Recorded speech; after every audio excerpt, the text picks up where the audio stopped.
We're going to start by adding color to our turtles with oil crayons. This does not have to be an all green turtle. You can use lots of colors. The oil crayons are going to work awesome to color on top of those textures. I'm not going to get color in all of those areas I pushed the clay in, but the oil crayons are going to kind of go right on top and show off your awesome designs. So I am kind of making a pattern on my turtle. I'm going to go pink, purple, pink. I thought that would look nice with my textures. There's going to be spots that I can't really use oil crayon on. Like, I know my oil crayon's not going to fit in that circle. What if I went around the edge of that circle with an oil crayon? That might make it show up and stand out. When I'm using the oil crayons, I am pushing hard. I'm going to use some blue on the feet. I'm not just going really fast and light. I am pushing hard so that I can really see that oil crayon. If I go light, my paint's going to cover it right up. You can use as much oil crayon as you'd like today. If you want to add some color all over your turtle with oil crayon, you could do that. If you just want to do a couple spots like I started, you could do that as well. I'm going to do a little bit more. I'm going to kind of show off these stripes that I made. With my tool, I was pushing my clay in on those spots. So I'm pushing hard on those stripes. And I think I want to add a little color to the eyes.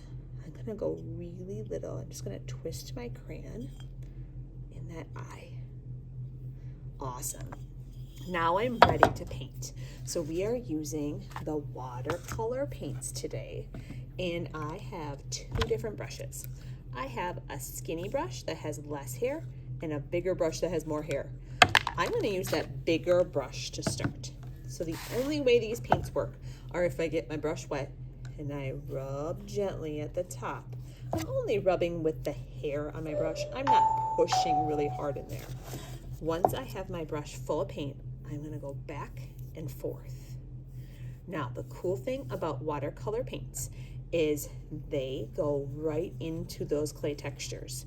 I just went back and forth, and I'm getting most of the clay covered up, most of the texture. Another trick is to get lots of paint, go back and forth, and even in circles might help to get all those spots filled with color. If that's not working, you could also stamp your brush. So first back and forth, then you can try those other tricks. I was going to do my shell green and then maybe change to a different color. So the thing about these watercolor paints is they're pretty light.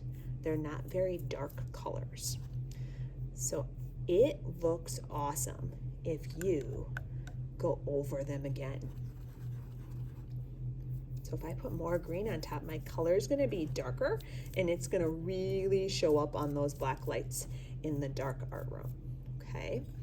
Another thing we need to think about when we paint our clay is to turn our clay. You do not have to paint the bottom, but if you want to, you can. I definitely want to paint this little edge because I might see that when my turtle's sitting on the table. So I'm using my brush around the tiny little edge of the shell. If you switch paint colors, make sure you wash your brush. I'm going to go with some pink. I'm going to try to get the legs pink, those spots that I didn't color. So my feet, my legs have a really deep texture. So that might be a spot where I might have to stamp my brush and use some different tricks to get it all. Getting around the edge of the toes. I don't want to see any of that clay color when I am done. I want everything to be really brightly colored. I'm kind of going faster, using all those painting tricks to get into all those textures. When you're done today, your turtle is going to go to the back of the art room on the counter. You will find your name on a little name tag. You're going to set your turtle next to your name. You're going to have to bring your brushes to the store counter so that they can be cleaned. There'll be a cup you can put them in. I'm just making sure I get all those spots before I say I'm done. And you know what? The feet, the legs dried so fast. I'm going to take my time because I have lots of time today, and I'm going to go over them again to make them super bright and glow in the dark. When you're done, make sure you do your cleanup jobs before you have some free time.